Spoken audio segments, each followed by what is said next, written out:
I am genuinely at this point saddened by what's happening down in the city of Burien, a city that is trying really hard to deal with its homelessness crisis, but is being blocked by politicians in King County. This segment is brought to you in partnership with our friends over at Future 42. Turn your frustration into action at future42.org. So we continue to follow this story out of Burien because I think, to me, it is so indicative of the not only breakdown in communication, but I think the cowardice and the ideology that has led to this point that we're in with the homelessness crisis, where we've spent billions and billions of dollars on it, not only local and county funds, but state funds and federal funds, and we're no better off today than we were last year or the year before or the year before or the year before. And so you have some cities that are like, we've had enough. We can't wait for the county to take action. We can't wait for the state to take action. We've got to take action to control what we can control. So you've had these municipalities run by Republicans, run by Democrats, with nonpartisan mayors all across the board that have said, we're going to institute some sort of camping ban because we cannot allow this homelessness crisis to continue to erode the quality of life in our communities. And so, yes, we're going to continue to try to get them help. Yes, we're going to continue to try to connect them to services and get them off the streets and get them help for their substance abuse. But in the meantime, no, they're not going to be camping in our parks. They're not going to be camping next to our playgrounds where kids are. They're not going to be camping in front of City Hall. They're not going to be camping in alcoves in front of businesses. We're not going to allow it. And that's common sense. So the city of Burien became one of the latest cities to do that and to take an action where they put an ordinance on the books that was consistent, they believed, and I believe, with existing federal court precedent that says you can ban camping if there is shelter to refer someone to. And that's kind of the rule, right? As long as you've got a place for them, and if they say no, sorry, you can't camp here. So, and the Burien homeless issue is terrible. If you've seen, we've been playing video on the show. I mean, there's tents up and down their downtown core. You know, they've been in parks, they've been outside City Hall, and they come along with this, all sorts of substance abuse issues, quality of life issues, crime issues, same as anywhere else. Burien is not on an island in this. All the cities around King County and to the north and to the south are dealing with this. So they passed this ordinance, and they're thinking, okay, you know, we're going to have the King County Sheriff's Office, which we contract with for public safety services. We're going to have them enforce this, and we're going to get this little situation under control. And these people are going to be given an offer of shelter, and if they refuse, they're out. Well, then, completely blindsided the city of Burien, the King County Sheriff, who is now a political appointee, Patty Cole Tyndall, because King County voters decided they didn't want to elect their sheriff anymore. They wanted a politician to choose their sheriff. She came out and had announced that they would not only would they not be enforcing Burien's ordinance, but they were going to sue the city of Burien over that ordinance. Here's a clip of a King 5 report. This is all motivated by politics. Burien Mayor Kevin Schilling believes I appreciate that question. King County Executive Dow Constantine is behind today's announcement. The chief says whatever Dow Constantine wants her to say. She's the appointed sheriff of the King County Executive. This is 100% my decision. The executive gives me full authority for the operational considerations for the King County Sheriff's Office. So she comes out and says, we're not going to enforce this. We think it might be unconstitutional. So what we're going to do is we're going to file a lawsuit against the city of Burien, and we're going to let a judge hash out whether their ordinance is constitutional. Did that without talking to the city of Burien, without talking to the mayor, without saying, hey, you know, this is the sheriff. I know that you contract with us and we have a responsibility to provide public safety services to the citizens of your city. I have a lot of concerns about this ordinance that you guys have passed. Can we talk through it? Can we talk about where to go from here? Can't have that. We can't possibly expect a functional government that communicates with each other in the interest of public safety of the citizens. No, we're just not going to enforce it. In fact, the city of Burien and the mayor, Kevin Schilling, found out from our friend Jason Rantz over at KTTH that the sheriff's office wasn't going to enforce the ordinance. And then when Burien says, what the heck, they turn around and sue.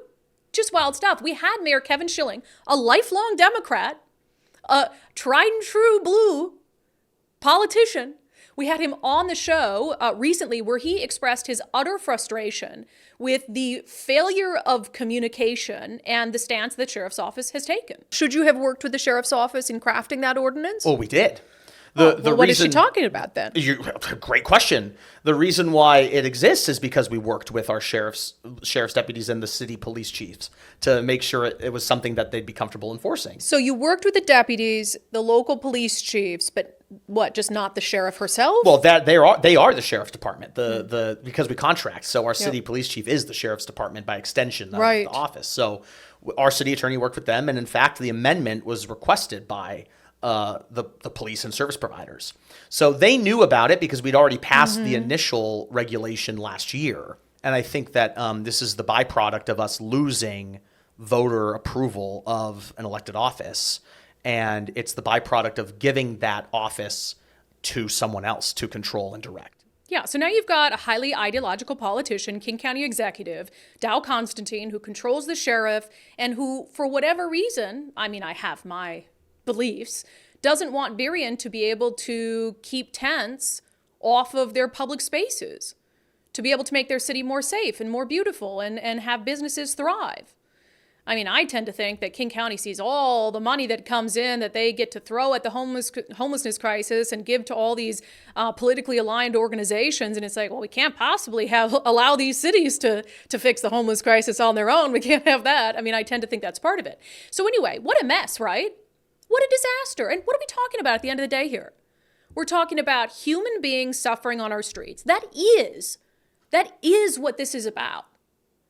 This is about having actual empathy for human beings suffering on our streets with substance abuse or mental illness or both, and trying to come up with a way that connects them to help while also making sure that they're not interfering with everyone else's right to feel safe in their community, to enjoy their parks and walk down the sidewalks without being blocked, to run a business without having a tent in their alcove.